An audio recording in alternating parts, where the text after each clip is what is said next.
Gue mau bahas COVID-19 dan apa sih hubungannya dengan sepeda atau cyclist. Di rumah aja, social distancing, jaga kesehatan, rutinlah berolahraga.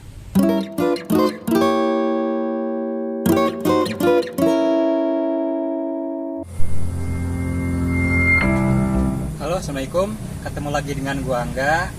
Hari ini gue lagi nggak akan bahas kegiatan gue bersepeda, tapi gue mau bahas isu yang lagi panas di dunia ini, apa itu COVID-19. Dan apa sih hubungannya dengan kita sebagai sepeda atau cyclist. Gue mencoba mengangkat isu ini karena banyak dari teman-teman sekeliling gue sendiri kayak dapat informasi itu yang salah mengenai COVID-19. Makanya gue coba cari dari narasumber yang terpercaya dan semuanya sudah ada linknya di deskripsi ya, nanti gue simpen. Nah sekarang langsung masuk ke pembahasan yang pertama aja ya.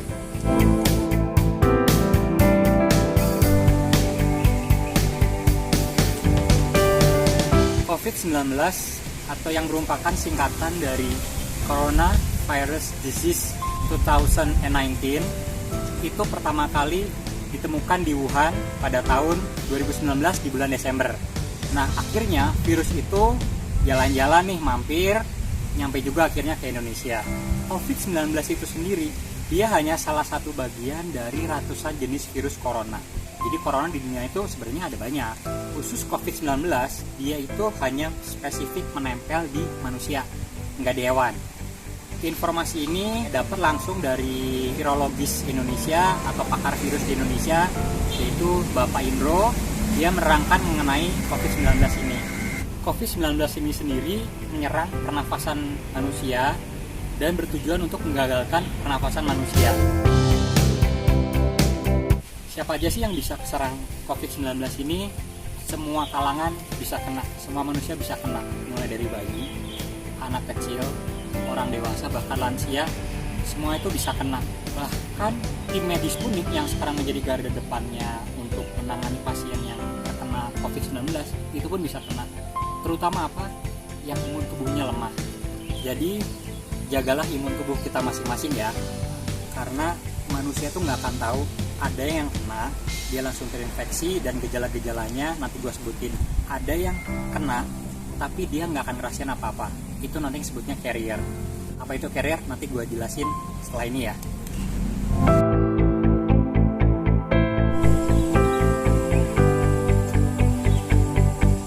Ciri-ciri dari penderita COVID-19 itu adalah yang pertama, dia mengalami demam di atas 38 derajat.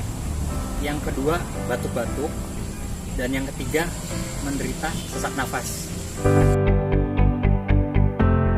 Apa sih gejala penderita COVID-19? Pada hari pertama sampai hari kedua, si penderita itu akan bersin sehingga dia mengeluarkan lendir untuk melawan si virus itu sendiri. Kalau misalnya nggak berhasil, maka pada hari ketiga sampai hari ke-6 badan kita akan mengalami radang yang mengakibatkan demam. Demam itu adalah mekanisme tubuh untuk memanaskan badan kita demi membunuh si virus itu sendiri. Jika berhasil, maka pada hari ke-7 antibodi itu udah akan mulai keluar sehingga mulai akan membunuh virus COVID-19 itu sendiri. Dan dia akan menjadi maksimal pada hari ke-14. Jadi pada hari ke-14 itu semua virus itu sudah dibunuh oleh antibodi kita sendiri.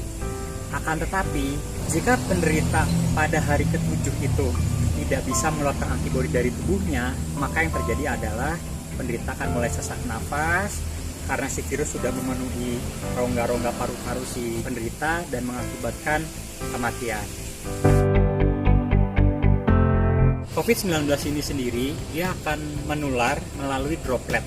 Apa itu droplet? Ketika misalnya kita bersin nih, misalkan gue lagi bersin, itu kan bakal keluar cairan. Nah, cairan itu yang akan menjadi media si virus itu untuk menulari orang lain.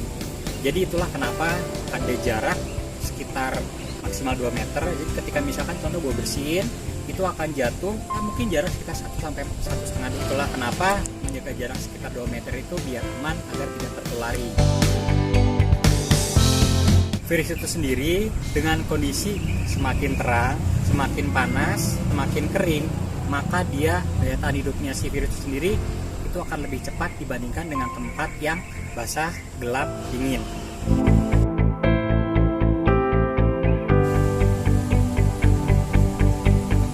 Sekarang gue mau bahas pertanyaan-pertanyaan yang sering gue dapat dari lingkungan sekitar, dan ini gue lihat dari videonya langsung Dr. Van Aikan. Pertanyaan yang pertama, apakah dengan kita cuci tangan menggunakan sabun itu akan membunuh COVID-19? Sayangnya enggak. Sabun itu hanya untuk meluruhkan jaringan lemak yang dipunyai oleh si virus itu sendiri, di mana dia kan ada semacam kayak partikel lengket yang bisa menempel ke manusia. Si virus tidak bisa nempel, jadi dia akan luruh dengan sendirinya. Yang kedua, apakah penggunaan hand sanitizer itu akan membunuh COVID-19 juga? Di WHO sudah diterangkan bahwa minimal kandungan alkohol yang ada di hand sanitizer itu harus 60% atau 60% ke atas. Ketika di bawah itu, ya sama aja nggak akan membuat si virus itu sendiri mati. Ya, jadi pastikan bahwa hand sanitizer yang kita punya adalah minimal mengandung alkohol 60%. Yang ketiga, apakah dengan kita berjemur di matahari itu juga akan membuat si virus itu mati? Sayangnya juga enggak. Meskipun negara kita negara tropis, tapi kebaikan dari kita berjemur di matahari pagi itu untuk membentuk vitamin D untuk kekebalan tubuh kita.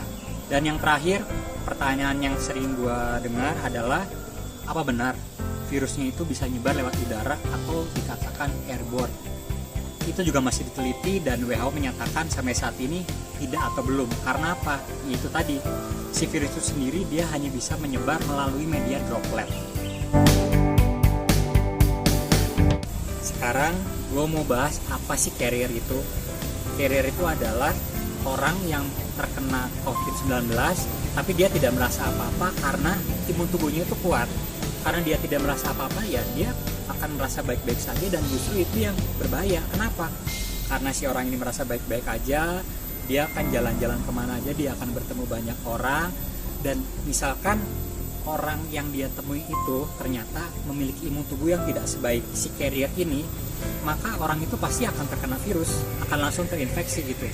Itulah gunanya saran dari pemerintah inkubasi selama 14 hari itu untuk meminimalisir virus itu sendiri untuk menyebar ke mana-mana, terutama ke orang dengan imun tubuh lemah.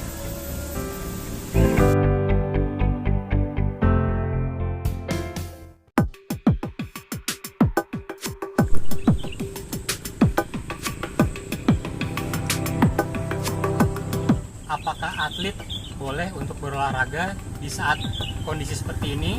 Jawaban dari Dr. Dika, dokter spesialis di bidang olahraga, beliau menyarankan boleh-boleh saja, asalkan tidak dalam intensitas yang tinggi seperti halnya pada saat turnamen ataupun pertandingan, tapi murni untuk menjaga kebugaran tubuh. Apakah cyclist juga boleh bersepeda dengan kondisi seperti ini?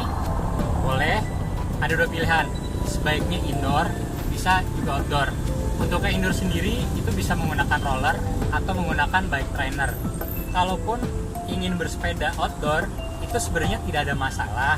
Akan tetapi ada banyak rules yang harus dipatuhi. Salah satunya adalah sebisa mungkin goes itu udah cukup sendiri aja. Kalaupun misalkan mau ngajak teman, udah maksimal satu aja deh, nggak usah banyak-banyak. Itu pun dijaga jarak sekitar 2 meteran. Dan pada saat goes bersama, itu udahlah, lu kagak usah nongkrong, nggak usah ngobrol yang pakai halo bro apa kabar, itu kagak usah. Udah langsung goes mandiri aja, tidak perlu bersentuhan, nggak perlu itu namanya ngopi-ngopi. Selesai goes udah langsung pulang. Sampai rumah langsung kita lepas pakaian kita dulu, langsung kita mandi. Habis dari situ baru boleh kita bercengkrama dengan orang-orang yang ada di rumah. Kalaupun kita ingin goes, usahakan untuk maksimal durasinya 1 jam saja. Seminggu itu cukup 2 kali, dan pada saat kita goes menggunakan heart rate atau HR 70% dari maksimal HR kita.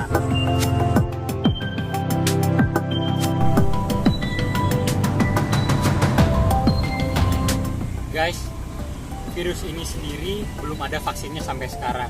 Bahkan ilmuwan dari Amerika pun memprediksi paling cepat 1,5 tahun lagi baru ketemu vaksinnya. Makanya kita ikutin anjuran dari pemerintah. Yang pertama, kalau nggak penting-penting amat nggak usah keluar, alias di rumah aja. Yang kedua, kita jaga jarak dengan orang lain, bukannya kita parno atau apa, tapi meminimalisir lah ya dengan social distancing, jaga kesehatan dengan menambah asupan vitamin C dan E, dan yang terakhir rutinlah berolahraga. Oke, sehat selalu semuanya. Salam guys. Assalamualaikum warahmatullahi wabarakatuh.